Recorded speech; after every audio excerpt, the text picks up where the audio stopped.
نحمده ونصلي على رسوله الكريم اما بعد فاعوذ بالله من الشيطان الرجيم بسم الله الرحمن الرحيم رب اشرح لي صدري ويسر لي امري واحلل عقدة من لساني يفقهوا قولي. الحمدللہ ہم سب کے لیے آج بہت خوشی کی بات ہے کہ ہم مصباح کی شادی کے موقع پر اس درس میں شریک ہیں. الحمدللہ شادی کا موقع خوشی کا موقع ہوتا ہے، لیکن اس کے ساتھ ساتھ آئندہ زندگی میں انسان کے اوپر بہت سی ذمہ داریاں بھی آتی ہیں. عام طور پر یہ دیکھا گیا ہے کہ شادی کے بعد کچھ دن تک تو بچیاں خوش رہتی ہیں، سسرال والے بھی خوشی سے آؤ بھگت کرتے ہیں، لیکن آہستہ آہستہ بعض اوقات مشکلات بھی پیدا ہو جاتی ہیں. اس کی بنیادی وجہ یہ ہوتی ہے کہ ہر انسان یہ چاہتا ہے کہ اس کا حق اس کو ملے، لیکن وہ دوسروں کا حق دینے کے لیے تیار نہیں ہوتا، کیونکہ انسانوں کے اندر ایک دل کی تنگی رکھ دی گئی ہے. وَأُحْضِرَتِ الْأَنفُسُ الشُّحَّ، اس شح کو جب تک دور نہ کیا جائے، دلوں کی اس تنگی کو جب تک دور نہ کیا جائے، اس وقت تک انسان دوسرے کے لیے وہ نہیں سوچ پاتا جو وہ اپنے لیے سوچ سکتا ہے یا اپنے لیے سوچتا ہے. حقیقت یہ ہے کہ جب ہم کسی کے لیے اچھا سوچتے ہیں تو وہ دراصل اپنے ساتھ ہی اچھا کر رہے ہوتے ہیں. بظاہر یوں لگتا ہے کہ جیسے ہم دوسرے کا فائدہ کر رہے ہیں، لیکن حقیقت میں وہ اپنا ہی فائدہ ہوتا ہے. قرآن مجید میں اللہ تعالیٰ فرماتے ہیں ان احسنتم احسنتم لانفسکم، اگر تم نے اچھا کیا، احسان کا رویہ اختیار کیا، نیکی کا رویہ اختیار کیا، احسنتم لانفسکم، تو تم نے اپنے ہی نفسوں کے لیے، اپنے ہی ذات کے لیے اچھا کیا، یعنی اس کا فائدہ پورے کا پورا خود تمہیں کو ملے گا.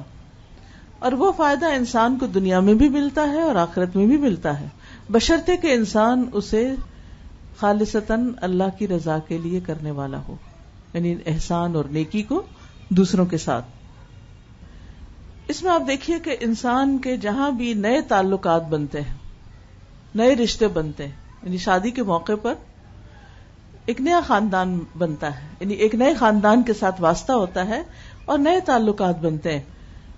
اب ان تعلقات میں، ان رشتوں میں کچھ تو اپنی عمر سے بڑے ہوتے ہیں اور کچھ چھوٹے ہوتے ہیں.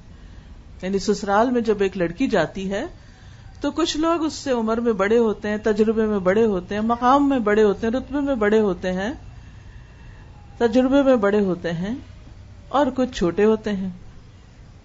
اب ان دونوں کے ساتھ معاملہ کیسے کیا جائے؟ حکمت کا تقاضا کیا ہے؟ اور رسول اللہ صلی اللہ علیہ وسلم کی حکمت ہمیں کیا سکھاتی ہے؟ آپ صلی اللہ علیہ وسلم نے فرمایا محمد سے نہیں، جس نے چھوٹے پر رحم نہ کیا اور بڑے کی عزت نہ کی، تو کتنا خوبصورت معیار ہمیں دے دیا گیا ہے کہ جتنے بھی بڑے ہیں سب کی عزت کرنی ہے، عزت اور احترام اور ادب کے ساتھ پیش آنا ہے، چاہے وہ والدہ ہے یا ساس ہے یا پھر ساس کی کوئی بہن ہے یا ان کی مدر ہیں یا پھر نندے ہیں یا دیور جیٹ، کوئی بھی، یعنی جتنے بھی لوگ عمر میں بڑے ہیں ان سب کے ساتھ احترام کا معاملہ، ادب کا معاملہ. بعض اوقات یہ ہوتا ہے کہ کچھ بڑے جو ہوتے ہیں وہ اپنے بڑے ہونے کا فائدہ اٹھاتے ہیں اور پھر کبھی ڈانٹ کے بات کر دیتے ہیں، کبھی سختی کرتے ہیں، کبھی لحاظ نہیں کرتے. تو ایسے میں انسان کا دل چھوٹا ہونے لگتا ہے کہ یہ تو میرا خیال نہیں کرتے تو پھر میں کیا کروں. نہیں، ہمیں حکم کیا ہے، آپ نے عزت کرنی. ہر لڑکی جب یہ سبق لے کے اپنے سسرال میں جائے گی اور بڑوں کی عزت کرے گی تو اس کو جواب میں کیا ملے گا؟ اس کو ہمدردی ملے گی، کیئر ملے گی، محبت ملے گی، اور اس کی ایک پہچان اور اس کا ایک نام ہوگا کہ یہ بچی بہت عزت کرنے والی ہے، بہت اچھی ہے. اس کے حق میں گواہی ہوگی. مجھے اچھی طرح یاد ہے کہ میری ساس نے ایک مرتبہ یہ کہا کہ میری ساری بہوؤں میں سے میرا نام لے کے کہا ایک یہ ہے جس نے آج تک مجھے جواب نہیں دیا آگے سے، یہ میری عزت کرتی، اور مجھے کبھی خیال بھی نہیں آیا تھا کہ میں واقعی کچھ کر رہی. لیکن اس دن مجھے احساس ہوا کہ اچھا یہ بھی میٹر کرتا ہے. بڑے بعض اوقات بہت پیار سے بات کرتے ہیں, بہت کیئر کرتے ہیں, بعض اوقات بیمار ہوتے ہیں, تھکے ہوتے ہیں, یا کبھی غصے میں بھی ہوتے ہیں, یا کوئی اور بات ہو سکتی ہے, وہ ناراض بھی ہوتے ہیں. کبھی ان کی ناراضگی برحق ہوتی ہے, کبھی ناراضگی ناحق ہوتی ہے. لیکن ہمارا دین ہمیں کیا سکھاتا ہے کہ ہم نے ان کے ساتھ کیا معاملہ کرنا ہے, ادب کا, احترام کا. ہم نے اپنا فرض پورا کرنا ہے, اور اسی سے پتہ چلے گا کہ ہم واقعی دین پڑھے ہوئے لوگ ہیں. اگر ہر ماں اپنی بیٹی کو یہ نصیحت کر کے بھیجے کہ بیٹا اس خاندان کے سب بڑوں کی عزت کرنی ہے, تو آپ دیکھیں کہ کتنے ہی مسائل صرف اس سے حل ہو جائیں گے. پھر اس کے بعد یہ ہے کہ کچھ رشتے, کچھ بچے چھوٹے ہوتے ہیں, کچھ عمر میں کم ہوتے ہیں, کچھ بعض اوقات وہ درجے میں کم ہوتے ہیں. مثلاً کوئی بھائی بڑا ہے آپ کے شوہر کا, کوئی چھوٹا ہے, کوئی بہن بڑی ہے, کوئی چھوٹی ہے, اسی طرح باقی بھی کچھ بچے ہیں. کئی دفعہ ایسے ہوتا ہے جیسے نئی دلہن شادی ہو کر جاتی ہے تو چھوٹے چھوٹے چھوٹے بچے سارے ہجوم کر دیتے ہیں اس پر. کوئی لپسٹک خراب کر دیتا ہے, کوئی کپڑے خراب کرتا ہے, کوئی بیڈ پہ چڑھ جاتا ہے گندے پاؤں لے کے, کوئی کچھ کرتا ہے, کوئی کچھ کرتا ہے. تو اس میں انسان کو بڑے صبر و ضبط کا مظاہرہ کرنا پڑتا ہے. کچھ مہمان تو 2-4 دن میں چلے جاتے ہیں, لیکن کچھ مستقل اسی گھر میں رہ رہے ہوتے ہیں, یعنی کمبائنڈ فیملی سسٹم ہوتا ہے. ان بچوں کو روز دیکھنا پڑتا ہے, روز برداشت کرنا پڑتا ہے. تو وہاں کیا کرنا چاہیے؟ وہاں پھر نبی صلی اللہ علیہ وسلم کا یہ حکم ہے, چھوٹوں کے اوپر رحم, سختی کا معاملہ نہیں, شفقت کا معاملہ, سمجھانے کا معاملہ. کیا کہہ کے اگنور کر سکتے ہیں, درگزر کر سکتے ہیں, کوئی بات نہیں, چھوٹے ہیں نا, چھوٹے ایسے ہی ہوتے ہیں. میں تو بڑی ہوں نا, یعنی وہاں اللہ نے آپ کو بڑا بنایا تو آپ بڑے بن کے رہیں. اور بڑے بننے کا مطلب تکبر کرنا نہیں, بڑے بننے کا مطلب چھوٹوں کے ساتھ شفقت اور نرمی کا سلوک کرنا ہے. تو اس سے آپ دیکھیے کہ بچہ بچہ آپ سے محبت کرنے لگے گا, اور یہی آپ کی کامیابی ہے کہ آپ ہر بچے کو امپورٹنس دیں. اریٹیٹ نہ ہو کہ یہ بہت شور کر رہے ہیں, بہت باتیں کر رہے ہیں, بہت بدتمیز ہیں, یہ ایسے ہیں, یہ ویسے. نہیں, آپ ان کے دل جیتیں, آپ ان سے محبت کریں, وہ سارے آپ کے پیچھے لگ جائیں گے. آپ ان کو کہانیاں سنائیں, آپ ان کی پسند کی کوئی کھانے کی چیز دیں, آپ ان کا حال پوچھیں, ان کو کوئی تکلیف ہو, چوٹ لگ جائے, کچھ ہو جائے, آپ کیئر کرنے والے ہوں, آپ سمجھیں یہ میرا فرض ہے. تو دیکھیں کیسی محبت پیدا ہوتی. آپ ان کو گلے لگائیں, آپ ان کو پاس بٹھائیں, آپ ان کے چھوٹی بچیاں ہیں تو کسی کو لپسٹک لگا دے, کسی کو کچھ کر دے, تو آپ دیکھیں گی کہ وہ آپ کی گرویدہ ہو جائیں گی. تو جس لڑکی کے گواہ بڑے بھی ہوں اور چھوٹے بھی ہوں, دونوں طرف کی گواہی ہو کہ یہ بہت اچھی ہے, تو آپ خود سوچئے کہ اس کی کیا ناموری ہوگی, اور اس کا اس گھر میں کتنے قدم جمیں گے, اور کتنی برکت ہوگی, اور کتنا اس کے لیے آگے بڑھنے پھلنے پھولنے کے مواقع ہوں گے. لیکن اگر بچیاں یہ رویہ لے کر جائیں کہ ہمارا حق اور ہماری پرائیویسی اور ہمارا یہ اور ہمارا وہ, سارا وقت اپنے ہی بارے میں سوچتے رہے, اور اگر وہ سب کچھ نہ ملے جو وہ ایکسپیکٹ کرتے, تو پھر سوائے فرسٹریشن کے حاصل کچھ نہیں ہوگا. اب نہ آگے کا راستہ رہتا ہے, نہ پیچھے کا, نہ وہاں دل لگتا ہے, نہ پیچھے جا سکتے ہیں ماں باپ کے گھر, کیونکہ وہاں رہنا بھی مشکل ہے. شادی کے بعد اگر لڑکی ماں باپ کے بھی گھر آتی ہے تو وہ گھر اس کے لیے ویسا نہیں ہوتا. یہ بھول ہوتی ہے کہ ہم اپنے ماں باپ کے گھر بڑی عیاشی کرتے تھے, اور اس دھوکے میں لڑکیاں کہتی چلو واپس چلتے ہیں, جا کے پھر وہ یہ عیاشی کرے. اب وہ بات نہیں رہتی, اب ویسا نہیں رہے گا, ہر چیز بدل چکی ہے. اس لیے سوچ سمجھ کے واپسی کا راستہ اختیار کیا جائے, اور اس گھر میں جگہ بنانے کی کوشش کی جائے. اور جگہ بنانے کے لیے, ایک مقام پانے کے لیے کچھ قربانی کرنی پڑتی ہے, کچھ صبر کرنا پڑتا ہے, کچھ اپنے دل پہ جبر کرنا پڑتا ہے. پھر اسی طرح پہلے بھی بات ہوئی کہ انسان جب کسی کے ساتھ احسان کرتا ہے تو دراصل وہ اپنے ساتھ کر رہا ہوتا ہے. اس کی ایک شکل یہ ہے, حدیث میں آتا ہے, حضرت ابو امامہ کہتے ہیں کہ میں نے رسول اللہ صلی اللہ علیہ وسلم کو ارشاد فرماتے ہوئے سنا, دوسروں کے ساتھ احسان کرنے سے آدمی بری موت مرنے سے بچا رہتا ہے. یعنی ایسے انسان کا خاتمہ اور انجام اچھا ہوتا ہے, یعنی ایمان پہ خاتمہ ہوتا ہے, حادثاتی موت سے محفوظ رہتا ہے. اور دوسری نصیحت آپ نے کیا فرمائی, پوشیدہ صدقہ کرنے سے اللہ کا غصہ بجھتا ہے. تیسری بات آپ نے فرمائی, اور رشتہ داروں کے حقوق ادا کرنے سے عمر میں برکت ہوتی ہے. اب آپ دیکھیے کہ یہ اصول گھر سے باہر کے لیے تو ہے ہی, اپنے گھر کے اندر اپلائی کرنے کے لیے. احسان کیا ہے؟ احسان ہے کسی کے ساتھ نیکی کرنا، اچھا کرنا. بعض اوقات اس کے ساتھ تو ہم اچھا کرتے ہیں جو ہمارے ساتھ اچھا کرتا ہے، لیکن جو ہمارے ساتھ اچھا نہیں کرتا ہم اس کے ساتھ اچھا نہیں کرتے، مقابلے پہ آ جاتے ہیں، اور شیطان ہمیں بلوا دیتا ہے کہ اس اچھائی کا فائدہ ہم ہی کو ملنے والا ہے. لہذا کوئی ہمارے ساتھ اچھا نہ بھی کرے پھر بھی ہم نے اس کے ساتھ اچھا کرنا ہے، یہ سوچ کے رکھنا ہے میں نے تو اچھا ہی کرنا ہے. وہ نہیں کرتا، اس کا معاملہ اس کے رب کے ساتھ، مجھے اچھا کرنا ہے. بعض اوقات ایسا ہوتا ہے کہ شوہر ہی اچھا نہیں کرتا تو پھر انسان غصے میں آ جاتا ہے، جب یہ میرا خیال نہیں رکھتا، جب یہ مجھے ٹائم نہیں دیتا، جب میری کوئی بات نہیں سنتا تو میں کیوں اس کی مانوں، میں کیوں اس کی سنوں. تو جواباً ہم بھی ناراض ہونا شروع ہو جاتے ہیں. نتیجہ کیا ہوتا ہے؟ دوریاں بڑھتی چلی جاتی ہیں. جب آپ یہ سوچ لیتے ہیں کہ کوئی بات نہیں، یہ نہیں بھی اچھا کرتا، مجھے اچھا کرنا، ایک دن تو اس کا دل میری طرف پلٹے گا نا، اور واقعی پلٹے گا. بس صبر کا امتحان ہے، تھوڑے دن کی بات ہے. کیونکہ عموماً کیا ہوتا ہے کہ لڑکی دوسرے گھر میں نہیں جاتی ہے، وہ سب لوگ پہلے سے ہی آپس میں ایک دوسرے سے بہت مانوس ہوتے ہیں، اور کچھ گھروں کا آپس کا جو نیٹ ورک ہوتا ہے وہ بڑا اسٹرانگ ہوتا ہے. وہ آپس میں بیٹھتے ہیں، ہنستے ہیں، کھاتے ہیں، پیتے ہیں.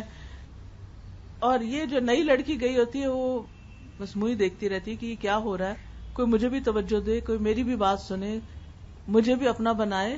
لیکن وہ وقت ابھی دور ہے کہ جب آپ اس سب میں گل مل جائیں گے. کیونکہ اب مثلاً شوہر آتا ہے، بیوی کے پاس تھوڑا بہت بیٹھتا ہے، لیکن اس کو شروع سے ماں کے ساتھ ایک اٹیچمنٹ ہے، بیٹوں کی زیادہ ہوتی ہے، بیٹیوں کی نسبت بھی ماں کے ساتھ.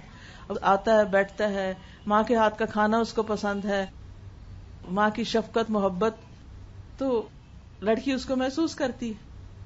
اب ایسے میں انسان صرف بدگمان نہ ہو، صرف دوسرے کو سناتا ہی نہ رہے کہ تم میرے ساتھ یہ نہیں کرتے، وہ نہیں کرتے، اور تم وہاں زیادہ ٹائم دیتے اور مجھے کم ٹائم دیتے. اس قسم کی بہت سے گلے شکوے، ناراضگیاں دل میں ایک لاوا بھڑکاتی رہتی ہیں، اور پھر کسی وقت وہ پھٹتا ہے تو ہر چیز تباہ و برباد کر دیتا ہے.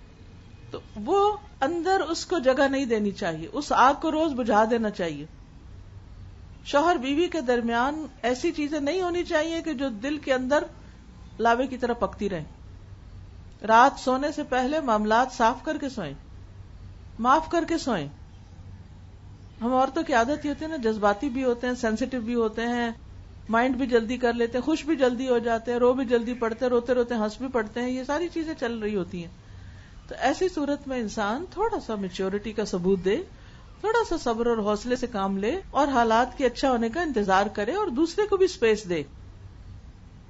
کسی کا دل آپ تانے دے کے نہیں جیت سکتے. اگر آپ روز شوہر کو تانے ہی دیتے رہیں گے نا، ہسبینڈ کو، تم ایسے کرتے، تم ایسے کرتے، تم ایسے کرتے، تو اس سے وہ آپ کے قریب نہیں آئے گا. اس کو پتا ہے جو ہی میں اس کے پاس بیٹھوں گا اس نے مجھے تانے ہی دینے، وہ اوائڈ کرنے لگے گا.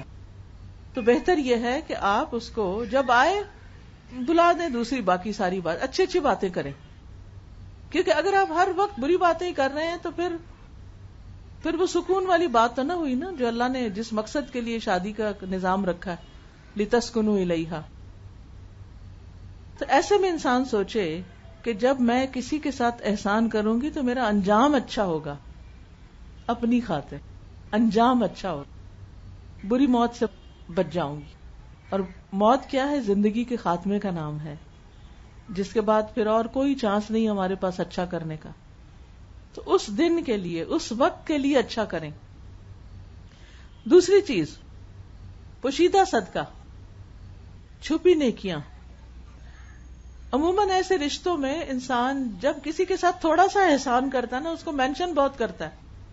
وہ میری نند آئی تھی تو پھر میں نے یہ کھانا پکایا، تو میں نے اس کے بچوں کو جاتے ہوئے یہ دیا، تو پھر میں نے وہ کیا. تو پتہ نہیں اتنی کہانیاں، اور کسی کو نہیں تو شوہر کو تو سنائیں گے تاکہ اس کو پتہ چلے ہم کیا کیا کر رہے ہیں.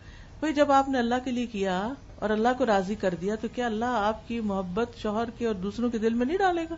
جس کے لیے آپ نے سب کچھ، اس نے نہیں دیکھا جس کے لیے آپ نے کیا. تو احسان نہ جتائیں بلکہ چھپی نیکیاں کریں.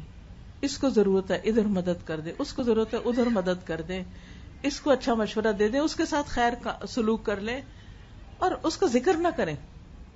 وہ معاملہ اللہ کے ساتھ کریں تاکہ اللہ آپ کے سارے معاملات صحیح کر دے. کیونکہ ہر چیز کا کنٹرول اصل میں اللہ کے پاس ہے. جب ہمارا معاملہ اللہ سبحانہ تعالیٰ سے درست ہو جاتا ہے تو پھر وہ ہمارا معاملہ سب کے ساتھ بھی درست کر دیتا ہے. جب ہمارا معاملہ اللہ کے ساتھ ہی سچائی والا نہیں، خیانت پر مبنی ہے. ریاکاری خیانت ہے نا ایک طرح سے، اوپر کچھ اندر کچھ، مقصد دنیا کو دکھانا ہے اور کہہ رہے ہیں اللہ کے نام پہ کر رہے ہیں. کتنا بڑا دھوکہ ہے. اور کس کو دھوکہ دے رہے ہیں؟ اس کو نہیں پتا. الا یعلم من خلق وهو اللطیف الخبیر. وہ نہیں جانے گا جس نے پیدا کیا ہمیں اور ہمارے دل کے راز تک جانتا ہے. وہ باریک بین ہے، صرف اوپر کی نہیں، اندر کی تہوں میں بھی چھپی ہوئی دل کے اندر تک کی باتیں وہ جانتا ہے، خوب خبر رکھتا ہے ہم کون سا کام کب کس کے ساتھ کیسا کر رہے ہیں، کیا معاملہ کر رہے ہیں.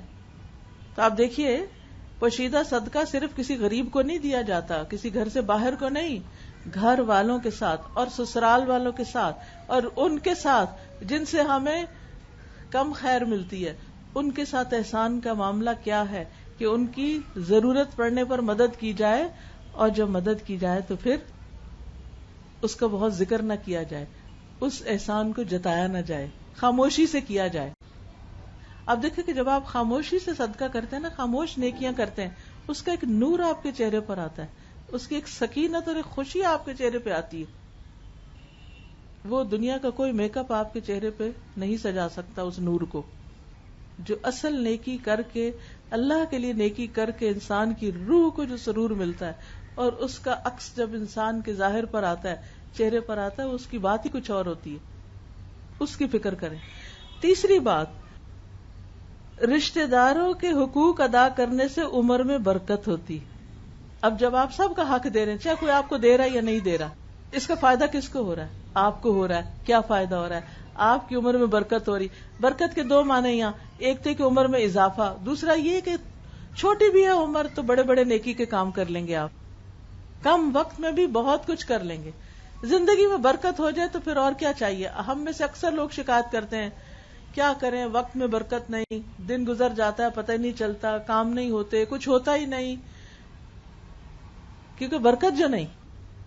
تو جب آپ اپنے رشتہ داروں کے ساتھ اچھے ہوں گے تو اللہ تعالیٰ آپ کے وقت میں، آپ کی عمر میں، آپ کے کاموں میں برکت دے گا اور آپ کو اچھے اچھے کاموں کی توفیق عطا کرے گا. تو اس لیے خوشی سے، بے فکر ہو کے، اللہ کی خاطر اچھا کرتے رہیں. پھر اسی طرح رسول اللہ صلی اللہ علیہ وسلم کی ایک اور حدیث ہے. حضرت عبادہ بن صامت رضی اللہ عنہ کہتے ہیں رسول اللہ صلی اللہ علیہ وسلم نے ارشاد فرمایا، کیا میں تمہیں وہ کام نہ بتاؤں جس سے اللہ تعالیٰ اپنے بندوں کو اونچے درجات سے نوازتا ہے. ہم میں سے ہر ایک کو اونچا ہونے کا شوق ہے، اونچے درجوں کا، جنت میں اونچے گھر کا. لوگوں نے کہا کہ ہاں اے اللہ کے رسول، ضرور بتائیے ہمیں کہ کن کاموں سے ہمارے درجے بلند ہوں گے.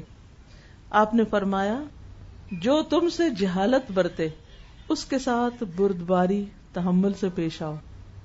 یعنی جو تمہارے ساتھ آ کر غصے سے بات کرتا ہے، الجھتا ہے، بدتمیزی کرتا ہے، تم ٹھہر کے سوچ سمجھ کے آرام سے اس کو جواب دو. جواب میں ویسا نہ کرو.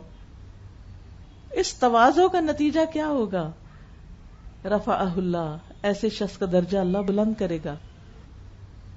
صرف آخرت میں نہیں، دنیا میں بھی بلندی ملتی ہے. ایسے شخص کو عزت ملتا ہے، ایک مقام ملتا ہے. ایک غسیلا شخص اور ایک بردبار شخص، دونوں کا امیج، امپریشن مختلف ہوتا ہے لوگوں پر. کسی کو بتانے کی اور کنونس کرنے کی ضرورت نہیں ہوتی، وہ خود بخود امیج بن جاتا ہے. پھر فرمایا، جو تم پہ ظلم کرے اس کو معاف کر دو، اس سے بھی درجہ بلند ہوتا ہے. کیونکہ بعض اوقات واقعی کوئی ظلم کر رہا ہوتا ہے اور بعض اوقات کوئی نہیں بھی کر رہا ہوتا اور ہم اس کو ظلم سمجھ رہے ہوتے ہیں. تو دونوں صورتوں میں کیا ہے؟ اگنور کر دیں، معاف کر دیں. اس کا یہ مطلب نہیں کہ ظالم کو روکے نا. وہ دوسری حدیث سے پتا چلتا ہے کہ نبی صلی اللہ علیہ وسلم نے فرمایا اپنے بھائی کی مدد کرو خواہ وہ ظالم ہو یا مظلوم.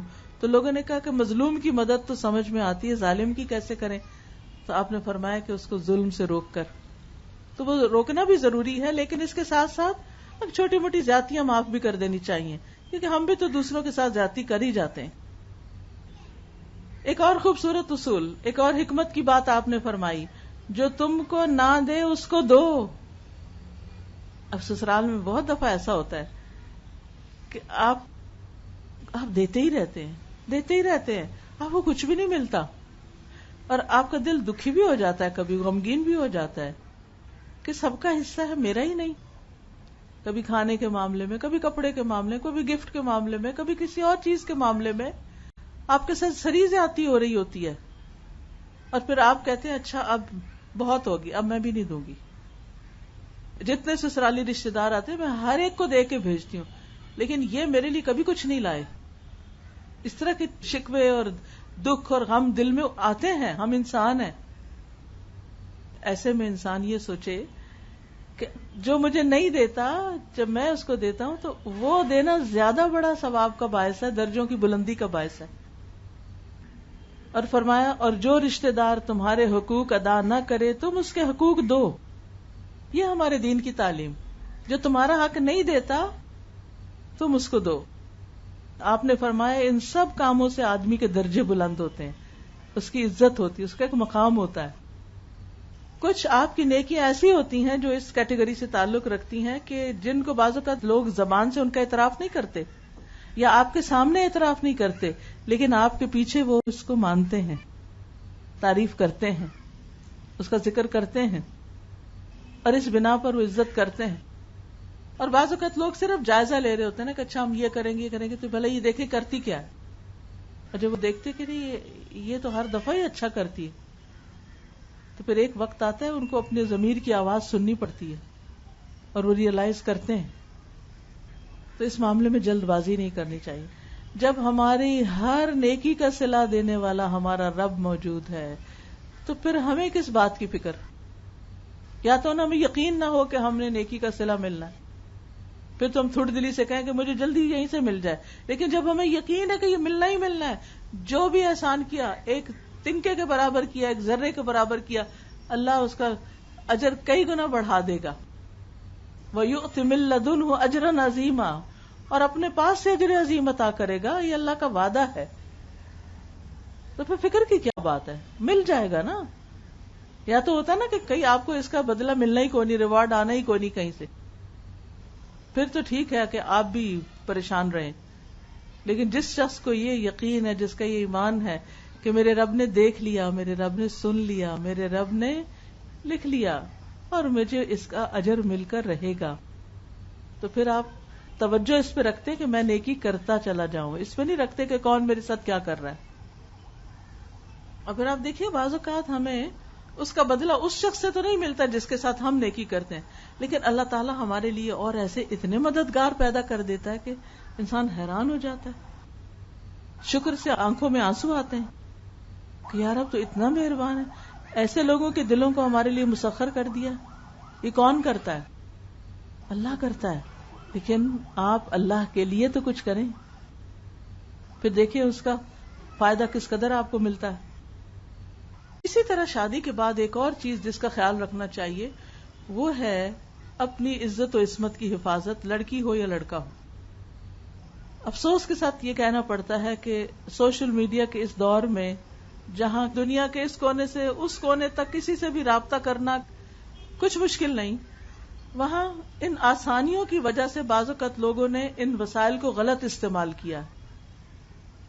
شادی کہیں ہوئی ہوئی ہے, دوستی کسی اور سے ہے, لیگل حلال تعلق کہیں ہے اور حرام سے لذت کہیں اور سے حاصل کی جا رہی ہے. تو یہ بڑے فکر کی بات ہے اور بہت ہی پریشانی کی بات ہے. اپنے ہسبینڈ یا اپنی بیوی کے ساتھ فیتھ فل اور اپنے قریبی اس تعلق کے ساتھ واقعی قریب ہونا یہ بے حد ضروری ہے. اور اس تعلق میں دھوکہ دینا, اس تعلق میں خیانت کرنا, یہ انسان کے اپنے لیے بھی اور آئندہ نسلوں کے لیے بھی نقصان دہ ہے. حضرت ابو ہریرہ رضی اللہ عنہ نبی صلی اللہ علیہ وسلم سے روایت کرتے ہیں, آپ نے ارشاد فرمایا, تم لوگ پرائی عورتوں سے تعلق رکھنے سے بچو تو تمہاری عورتیں دوسرے مردوں سے تعلق رکھنے سے محفوظ رہیں گی. یعنی مردوں کو حکم دیا کہ تم غیر عورتوں سے تعلق نہ رکھو, تم اس طرح کی چھپی دوستیاں نہ کرو, تو کیا ہوگا, تمہاری بیویاں بھی تمہاری اس عزت کی حفاظت کریں گی، وہ بھی غیر مردوں سے تعلق نہیں رکھے گی. اس میں بھی آپ دیکھیے کہ اگر کوئی اپنی عزت و عصمت کی حفاظت کرتا ہے تو اس کا فائدہ اسی کو پہنچتا ہے، اس کے اپنے گھر کے اندر پہنچتا ہے اس کو. پھر فرمایا تم اپنے والدین کے ساتھ اچھا سلوک کرو تو تمہاری اولاد تمہارے ساتھ اچھا سلوک کرے گی. اور جب بچے تنگ کریں نا تو استغفار کیا کریں، آیت کریمہ پڑھا کریں کہ یا اللہ تو مجھے معاف کر دے. اور اپنے والدین کے ساتھ کوئی اچھا نیک سلوک کیا کریں.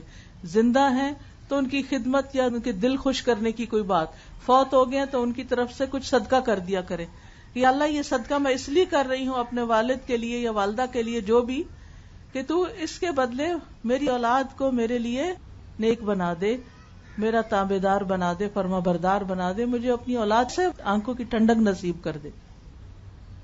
کیونکہ والدین کے ساتھ نیکی ایسا بڑا اچھا کام ہے کہ جس سے انسان کو اپنی اولاد کی خوشیاں نصیب ہوتی ہیں.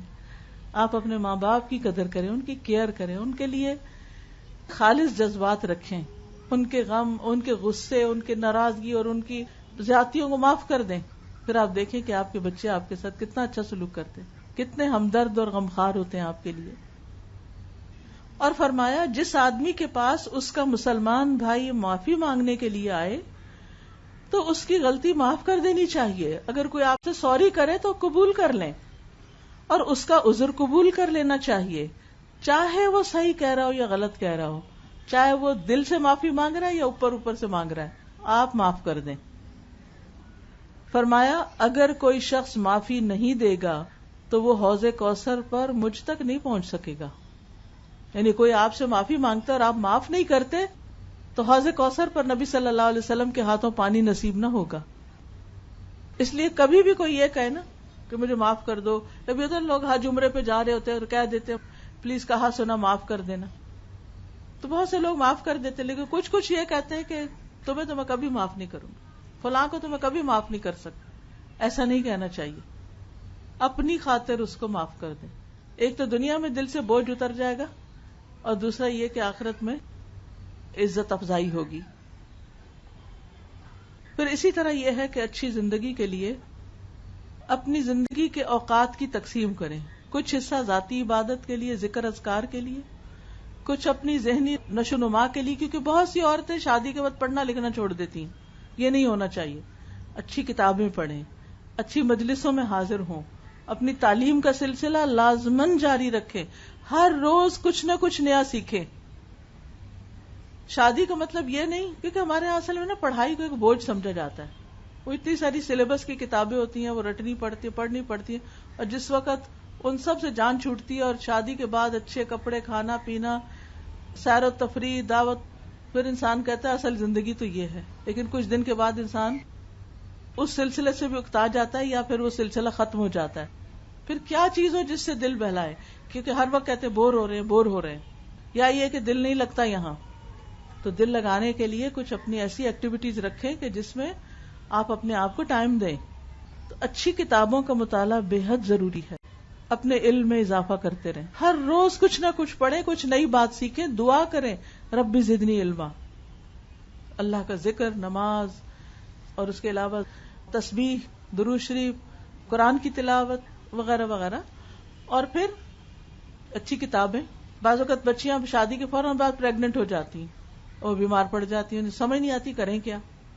اس موضوع سے متعلق کتابیں پڑھیں کہ جو میری اوپر کیفیات آ رہی ہیں کیوں آ رہی ہیں، اپنے آپ کو سمجھیں، اپنی پریگنینسی کے سارے ادوار کو اچھی طرح سمجھیں، اور پھر بچے کی پیدائش سے پہلے ہی بچے کی تربیت کے بارے میں پڑھنا شروع کریں.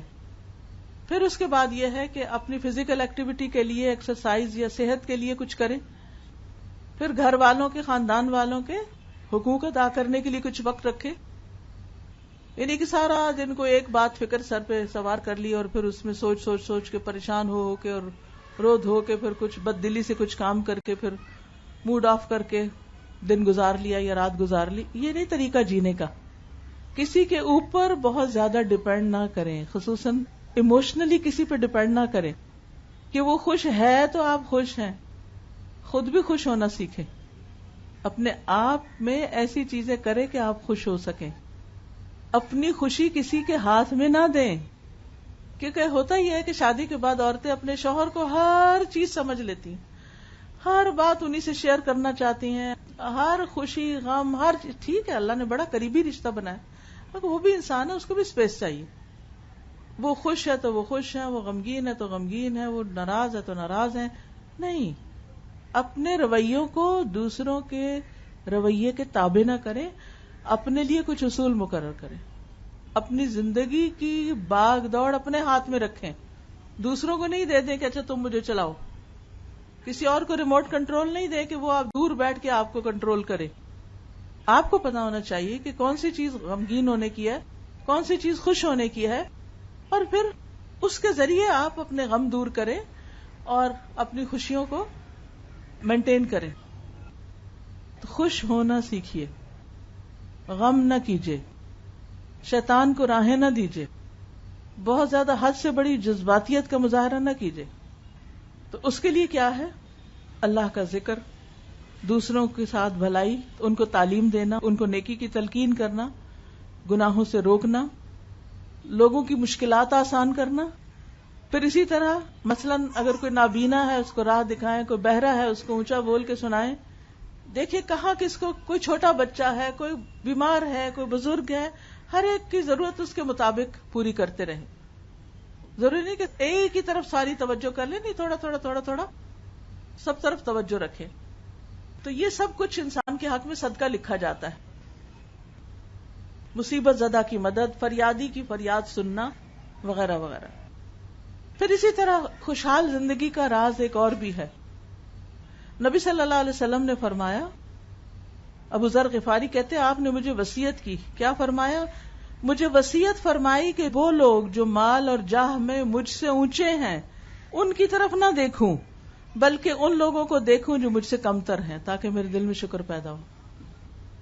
ہم کیوں دکھی رہتے ہیں، ہم کیوں غمگین رہتے ہیں؟ کیونکہ ہم دنیاوی اعتبار سے جو ہم سے زیادہ مال رکھتے ہیں، زیادہ اونچا درجہ رکھتے ہیں، ان کو دیکھتے رہتے ہیں اور ان سے اپنے آپ کو کمپیئر کرتے ہیں، اور ہم کہتے ہیں ہمارے پاس تو کچھ ہے ہی نہیں، ہو ہماری تو قسمت پھوٹی ہوئی.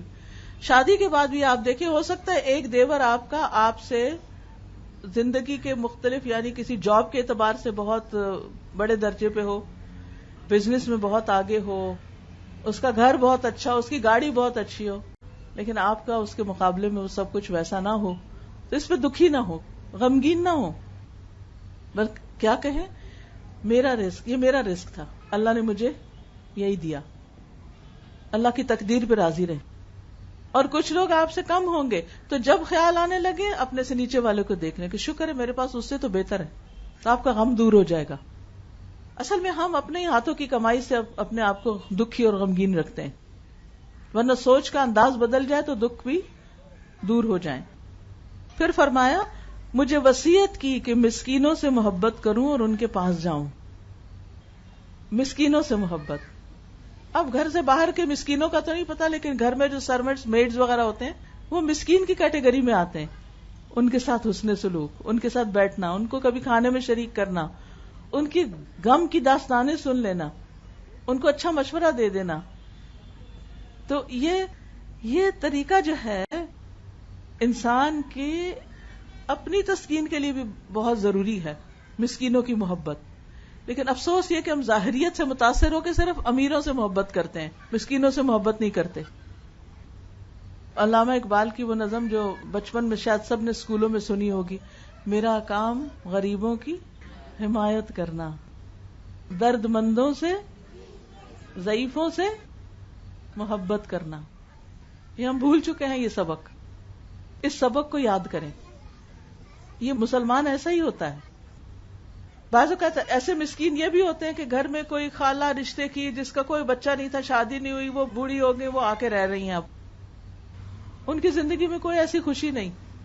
اب نئی بہو کے طور پر آپ گئی ہیں، ایسے رشتوں کی بھی قدر کریں، ان سے بھی آگے ہو کے ملیں، ان کا خیال کریں.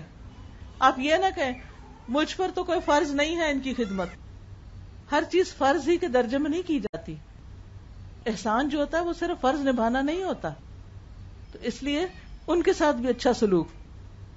آپ صلی اللہ علیہ وسلم نے ایک اور وصیت بھی کی. فرمایا مجھے اس بات کی وصیت کی کہ میرے عزیز اور رشتہ دار چاہے مجھ سے خفا ہوں، میرے حقوق ادا نہ کریں، لیکن میں ان سے اپنا تعلق جوڑے رکھوں، ان کے حقوق ادا کرتا رہوں، میں اچھا کرتا رہوں. کچھ اور اصول خوش رہنے کے، خوشگوار زندگی کے. ابو ہریرہ کہتے ہیں ایک دن رسول اللہ صلی اللہ علیہ وسلم نے فرمایا، میری یہ باتیں جو میں بتاؤں گا وہ کون لے گا اور عمل کرے گا اور عمل کرنے والوں کو بتائے گا. کون ہے جو یہ باتیں لے اور ان پہ عمل بھی کر لے؟ میں نے عرض کیا، اے اللہ کے رسول، میں اس کے لیے تیار ہوں. یعنی میں ان باتوں کو لینا بھی چاہتا ہوں اور ان پہ عمل بھی کرنا چاہتا ہوں اور آگے بھی بتانا چاہتا ہوں.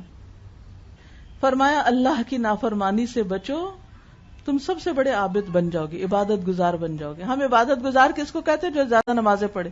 ٹھیک ہے، اپنے فرائض ادا کرے لیکن اس کے ساتھ گناہوں سے بچے.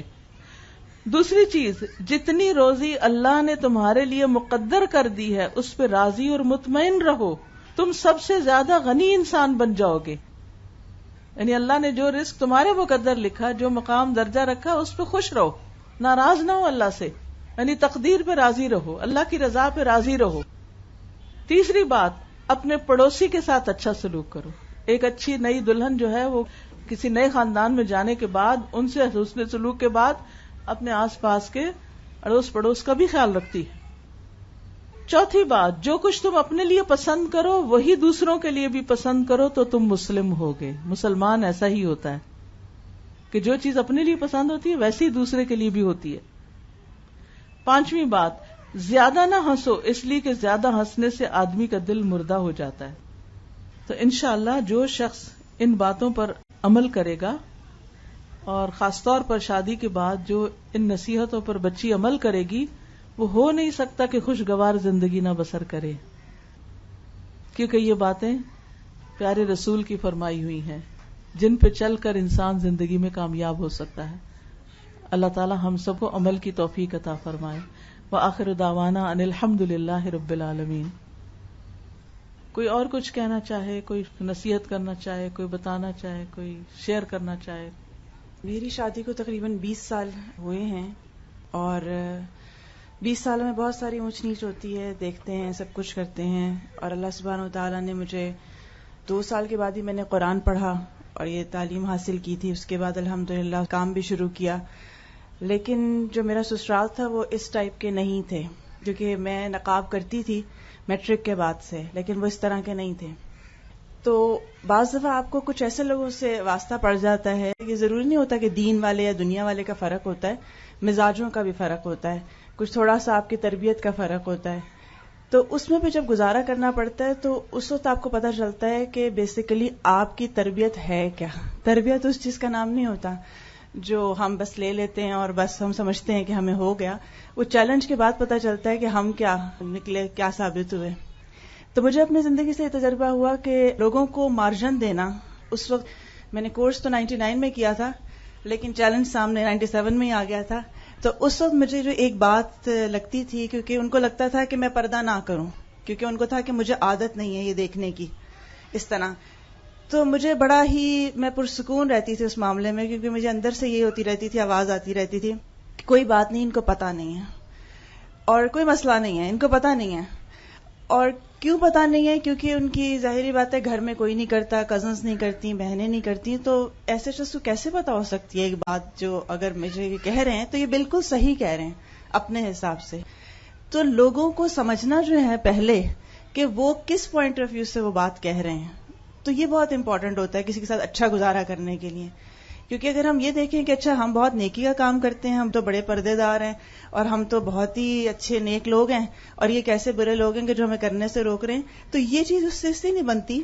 کیونکہ میرے اپنے گھر کی تربیت ہے، ان کے اپنے گھر کی تربیت ہے. میں اپنی جگہ ٹھیک ہوں، وہ اپنی جگہ ٹھیک ہیں. لیکن اگر میں ٹھیک ہوں تو مجھے یہ پروف کرنا پڑے گا کہ کیسے ٹھیک ہوں میں، کیونکہ ان کے پاس تو کوئی پہلے سے پروف نہیں ہوتا ان باتوں کا. تو اس لیے اس میں تھوڑا سا آپ کو صبر کا مظاہرہ اس وقت اگر آپ کر جاتے ہیں، جو اللہ کی حکمت سے ہی ہوتا ہے، اللہ تعالیٰ ہی حکمت دیتا ہے اور عقل سمجھ اور اتنا ظرف دے دیتا ہے کہ آپ اس چیز کو برداشت کرتے ہیں. تو اس کو میں نے تجربہ کیا کہ بہت ہی آسانی ہو جاتی ہے، کہ بہت جلد آپ کی جو ہے وہاں جگہ بن جاتی ہے. لیکن اسے مائنڈ نہ کیا جائے، کیونکہ بعض دفعہ یہ بھی آتا تھا مرحلہ کہ جیسے ان کو یہ لگتا تھا کہ جو ہمارے بچپن سے ساتھ کے لوگ ہیں جو اب بڑے ہو گئے ہیں لیکن ایک فیملی کی طرح ملتے ہیں، سب اکٹھا بیٹھتے ہیں، تو وہ شاید آنا چھوڑ دیں گے اگر ہم اس طرح ان کو سیپریٹ کریں گے کہ آپ ادھر چلے جائیں آپ ادھر آ جائیں والا چکر ہوگا. تو ان کو لگتا تھا کہ ہم سے لوگ ملنا چھوڑ دیں گے. تو جو وہ اس طرح کا خدشے کا اظہار کرتے تھے کہ پھر ہمارے یہاں کوئی نہیں آئے گا اگر تم پردہ کرو گی، تو میں کہتی تھی کوئی مسئلہ نہیں، ہم ان کے یہاں چلے جائیں گے، اس میں کیا بات ہے ایسی. یعنی ہر چیز کو آپ پازیٹیو لے کے جب بات کرتے ہیں اور آپ اس کو ایک لائٹ موڈ میں لے رہے ہوتے ہیں تو وہ چیزیں پھر ایزی ہوتی چلی جاتی ہیں اور پھر اس کو وہ سمجھ میں آتا ہے. لیکن اس کے لیے بات وہی ہوتی ہے کہ اپنے 2 قدم پہ کھڑا ہونا بھی آتا ہو. اگر ہمیں 2 اپنے قدموں پہ نہیں کھڑا ہونا آتا تو ہم کسی اور کو سہارا بھی نہیں دے سکتے اس وقت جو ہوتا ہے. تو اس لیے اس چیز کو میں نے کیا کہ لوگ بہت اچھے ہوتے ہیں، ہم بعض دفعہ اپنی نیکی کے زوم میں آ کر ان کو برا بنا دیتے ہیں، یا نیکی کے زوم میں آ کر ہم ان کے پر روب جمانے لگتے ہیں اپنے نیک ہونے کا اور بہو ہونے کا، اور روب جماتے ہیں کہ ہم نیک بھی ہیں اور بہو بھی ہیں. تو یہ 2 کام اکٹھے ہو جاتے ہیں. اور الحمدللہ اللہ کا احسان کرم اور شکر یہ ہے کہ اس کا مجھے فائدہ یہ پہنچا، اس تحمل کا فائدہ یہ ہوا کہ آج جو ہے میرے ہسبینڈ کہتے ہیں میں 180 ڈگری پہ چینج ہوں اپنی شادی سے لے کر اب تک، پسند ناپسند میں، ہر چیز میں. اور الحمدللہ بہت بڑا میرا سپورٹر جو ہے وہ اس وقت وہی ہیں. اسی طرح میرے سسرال میں اس وقت ماشاءاللہ میرے دیور جو ہیں ان کی اتنی بڑی داڑھی ہے اور وہ بھی دین کے میں نکلتے رہتے ہیں کہیں نہ کہیں. میری نندیں جو ہیں وہ اس وقت قرآن کے کورسز کر رہی ہیں، اپنے اپنے جہاں پہ گھروں میں ہیں وہ کر رہی ہیں. اور ابھی میری یعنی بات صرف اتنی ہوتی ہے کہ ہمیں خود پہ دراصل 2 قدموں پہ نہیں کھڑا ہونا آ رہا ہوتا ہے. جب ہم خود اسٹیپ لے لیتے ہیں نا تو دوسروں کو کہنے کی ضرورت نہیں ہوتی. اور ابھی میرے نند کی بچوں کی شادی ہوئی، 3 بچوں کی ابھی قریب شادی ہوئی. تو میں مہندیوں میں نہیں جاتی ہوں، لیکن میں کسی کو منع بھی نہیں کرتی ہوں جو کر رہا ہوتا ہے. مجھ میں صرف ایک واحد ہوتی ہوں جو سامنے نظر آ ہی رہا ہے میں نہیں جاتی ہوں. بس اب کیا ہوا کہ اب میری جو ہوئی شادی تو انہوں نے کہا، میرے نندوئی نے خود مجھے کہا کہ دیکھو تمہاری وجہ سے، تمہارے کہنے کی وجہ سے کہ تم ان چیزوں کو کرتی ہو کہ نہیں کرنا، ہم نے اس دفعہ کوئی گانا بجانا گھر میں نہیں کیا. حالانکہ میں نے کوئی نہ آرڈر کیا تھا ان کو، اور لیکن میرے پہنچتے ہی انہوں نے اس بات کا اظہار کیا باقاعدہ. یا جو پچھلی شادی تھی ابھی تو اس پہ ایک اور میرے ان کے کزن ہیں جو بہت شوقین ہوا کرتے تھے ان چیزوں کے، جب میں شادی ہوئی میری، اور اس پہ اسپیشل آ کے انہوں نے مبارکباد دی اور انہوں نے کہا میں تمہیں اسپیشل مبارکباد دیتا ہوں کہ تم بائیکاٹ کرتی ہو ان چیزوں کا، کیونکہ میں فل نقاب میں ہی شادیوں میں جاتی ہوں چاہے قریبی سے قریبی شادی کیوں نہ ہو. تو وہ اسپیشل آ کے ملے اور انہوں نے کہا تم ہمارے لیے بھی دعا کیا کرو، ہماری بچیوں کے لیے بھی. اب حالانکہ میں یہ سارے سسرالی ہوئے ہیں کہ جو 20 سال پہلے میں جانتی ہوں یہ کیا تھے اور کس طرح سے یہ سپورٹر تھے اس چیز کے. تو اللہ سبحانہ و تعالیٰ کی رحمت بھی اسی وقت آتی ہے جو بھی آپ نے ساری باتیں سنی اس کا خلاصہ ہی میں پریکٹیکل اپنی لائف سے اس لیے بتا رہی ہوں کہ یہ چیز اللہ کے فضل سے میں نے دیکھی اور خود بدلتے ہوئے ان چیزوں کو دیکھا. کمی ہمارے اندر ہوتی ہے کہ تحمل نہیں ہوتا اور آدھا سا دین ہوتا ہے، کیونکہ وہ دین بھی ایسا ہوتا ہے جو خود پہ اپلائی نہیں کرنا چاہتے لیکن ہم سب کو دیندار دیکھنا چاہتے ہیں، شوہر سے لے کر سسرال تک کو. تو سب سے پہلے تو خود نیک بننے میں محنت کریں گے تو انشاءاللہ باقی اثرات خود بخود پھیل جاتے ہیں. جزاک اللہ. روبی آپ آئیں تو دعا کر دیں. سبحان اللہ وبحمدہ عدد خلقہ ورضا نفسہ وزنة عرشه ومداد كلماته لا إله إلا الله وحده لا شريك له له الملك وله الحمد وهو على كل شيء قدير. اللهم صل على محمد وعلى آل محمد كما صليت على إبراهيم وعلى آل إبراهيم إنك حميد مجيد. اللهم بارك على محمد وعلى آل محمد كما باركت على إبراهيم وعلى آل إبراهيم إنك حميد مجيد. ربنا آتنا في الدنيا حسنة وفي الآخرة حسنة وقنا عذاب النار. ربنا هب لنا من أزواجنا وذرياتنا قرة أعين واجعلنا للمتقين إماما. رب ارحمهما كما ربياني صغيرا. یا رب العالمین، یا ارحم الراحمین، جو کچھ بھی آج پڑھا گیا ہے اس کو اپنی بارگاہ میں بہترین طریقے سے قبول فرما لے، اور رب العالمین اس کے بہترین حصے کے اوپر عمل کرنے کی توفیق عطا فرما دے. یا رب العالمین ہمارے دلوں میں وسعت پیدا کر دے، ہمارے دلوں میں دوسروں کی محبت پیدا کر دے، ہمیں خیر خواہی عطا کر دے. یا اللہ ہم اپنے رشتوں کے ساتھ بہترین معاملہ کرنے والے بن جائیں. یا اللہ ان کی محبت ہمارے دلوں میں ڈال دے اور ہماری محبت ان کے دلوں میں ڈال دے. یا رب العالمین یہ جو شادی ہونے جا رہی ہے اس میں بہت برکتیں خیر اور بھلائیاں ڈال دینا اور اس بچی کے لیے اگلے گھر میں بہت ساری خوشیاں اور بہت سی خیر اور بھلائیاں رکھنا. اور دونوں خاندان جو آپس میں جڑنے جا رہے ہیں ان دونوں خاندانوں کے تعلقات کو اور زیادہ بہترین بنا دینا اور بہت اس تعلق کو مضبوط بنا دینا. جتنی بہنیں آئی ہیں ان کے دلوں میں جو دعائیں ہیں ان کو قبول فرما لے, جو حاجتیں ہیں ان کو قبول فرما لے, جو بھی اپنے بچوں کی شادیوں کی وجہ سے پریشان ہیں ان کو بہترین رشتے عطا فرما دے, جو بیمار ہیں ان کو شفا عطا فرما دے, اور یا اللہ جو مالی پریشانیوں کا شکار ہے ان کی وہ پریشانیاں دور فرما دے. ہم سب کے بچوں کو ہماری آنکھوں کی ٹھنڈک بنا دے, ہماری نسلوں میں بہترین مسلمان پیدا کر دے.